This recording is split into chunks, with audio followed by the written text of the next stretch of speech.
Well, hello, thank you for joining me today again on the Church History Trail, and we're continuing here at St Andrews, and you get a good view from up here. And there's a couple of things here I want to show you. First of all, these cliffs were actually used for witch trials in the 16th and 17th century. So if you were accused of witchcraft, they brought you to these cliffs and they threw you in. Now, if you survived, then that was because you were guilty in their opinion, and so you were burnt nearby on a stake. But if you drowned, then you were innocent. So you hadn't a big lot of choice, but certainly that's what they done. But what also here I want to show you is this monument, because this is what's known as the Martyrs Monument, the Martyrs Memorial here. And that was for the reformers, the Protestant reformers. So there's a wee bit of information here that I'm going to take the time to read out to you. It says here, and then I'll take you down and show you it. It says, St Andrews and the Reformation. This is the Martyrs Monument. St Andrews played an important part in the religious struggles of the 16th century. New ideas about the church were sweeping Europe. Leaders like Martin Luther and John Calvin wanted to reform the way the church was run and the way people worshipped. The change from Catholic to Protestant beliefs and practices was known as the Reformation. And one of the reasons why this change was taking place was because it started sort of with the Renaissance, or the rebirth of learning. And so people now had the scriptures in the original languages. And so those who were skilled in the art were able to compare the Greek original with the Latin, and they were able to see the differences. And so this was causing then a reformation, in other words, regeneration, because people then were starting to see that the church, some of the false doctrines of the church, and they were going then by what the Bible taught. And so the Reformation really turned Europe on its head. And you can see there it says, the magnificent cathedral was ransacked after a sermon preached by John Knox and fell into ruin after the Reformation.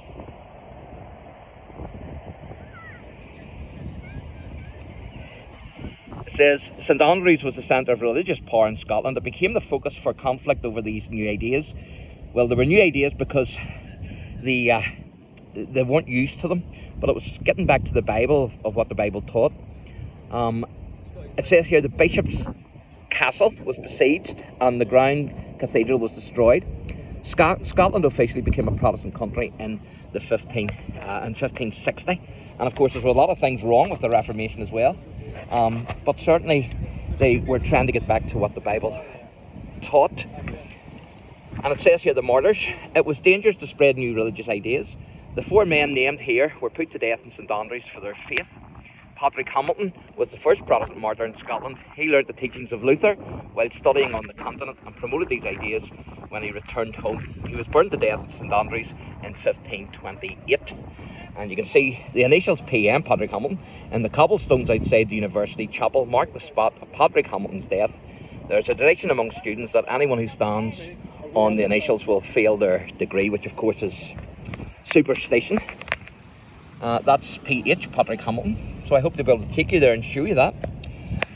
It says here, the fire burning slow put him to great torment, but he bore it with Christian magnanimity. And it's Fox's Book of Martyrs. I have that, Fox's Book of Martyrs. Actually, I've read it a few times. That's a martyrdom of George Wishart, who was the second Protestant martyr put to death at St Andrews. And so there's Henry Forrest. He was put to death in 1553 for possessing a New Testament in English and for declaring that Hamilton's beliefs, for which he had died a martyr, were true. So it didn't take much for to be put to death in those days. There was a man put to death in England for possessing the Lord's Prayer in English. And then George Wishart was a preacher well known for his radical views. He was influential in spreading reform beliefs in Scotland. He was arrested on the orders of the Archbishop, Cardinal David Beaton, and was hanged and burned near St Andrews Castle in 1546. Then it's Walter Mill, known also as Walter Milne, was the last Protestant martyr in Scotland. He was 82 years old, so it didn't matter whether you're old or young. And he was 82 years old when he was burnt to death in 1558 for his beliefs, which included supporting the marriage of priests and private preaching. Then it says, it was not just Protestants who died during the unrest. Catholics were also put to death, including Cardinal Beaton. He was assassinated by Protestant nobles who stormed the castle following the burning of George Wishart. And of course, when Knox fled to that castle, he actually became the chaplain of the castle. And so that's the monument there. I'll not read all this, just a wee bit. The monument, Martyrs Monument, was built in 1842, 1843 after an appeal for public donations. So that's the monument there. So I'm going to take you down and let you see it.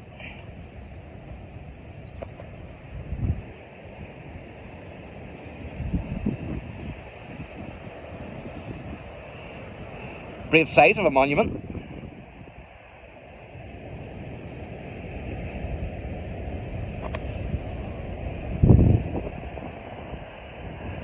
And this is the first time I've ever been in St Andrews.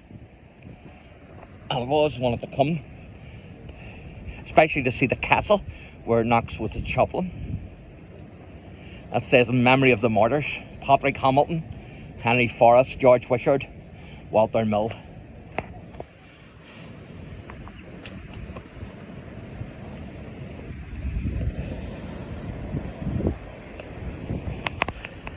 Another wee plaque here, Martyrs Monument.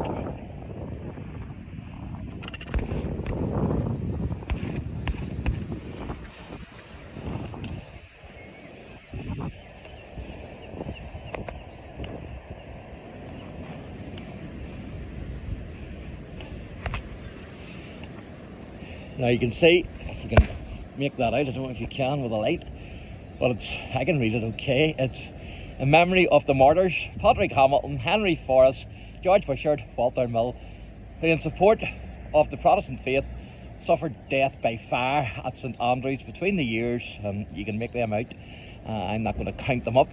And then it says, the righteous shall be in everlasting remembrance. And of course there was many things wrong with the Reformation, because Protestants put people of other faiths to death as well. But certainly it was trying to get back to the fundamental teachings of the New Testament, that salvation is by grace alone, through faith alone, in Christ alone. And so it was a process. But there you go. So that's the Martyrs Memorial here at St Andrews. So thanks for watching, and God bless.